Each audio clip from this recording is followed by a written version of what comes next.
அனைவருக்கும் வணக்கம். மகாலட்சுமி எப்போது விலகி நிற்கும் அப்படின்னு நம்ம ஜோதிடத்தில் சொல்ல முடியுமானா நிச்சயம் சொல்லலாம். எப்படின்னா, ஜோதிடத்தில் சுக்கிரன் என்பவர் தான் மகாலட்சுமி அப்படின்னு சொல்லுவாங்க. இந்த சுக்கிரன் ராசி சக்கரத்தில் காலபுருஷ தத்துவப்படி வாக்குஸ்தானாதிபதியாக வந்துடுவார். மகாலட்சுமி அப்படின்னு சுக்கிரன் தான் எடுக்கிறோம். இந்த சுக்கிரன் கன்னி ராசியில் நீச்சமாவார். கன்னி ராசி அப்படிங்கிறது காலச்சக்கரத்துக்கு 6ஆம் இடம். 6ஆம் இடம் என்பது வம்பு வழக்கு.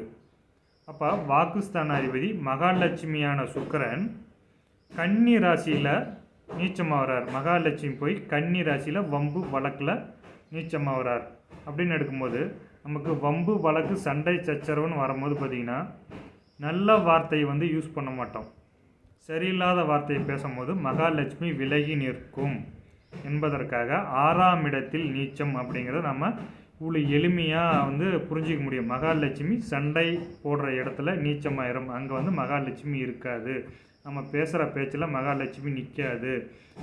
அந்த பேச்சினால் பார்த்திங்கன்னா மகாலட்சுமி விலகி நிற்கும் அப்படிங்கிறது இவ்வளோ அற்புதமாக நம்ம ஜோதிடத்தில் வச்சு புரிஞ்சிக்கலாம் அப்படிங்கிற மாதிரியான ஒரு பாயிண்ட்டு.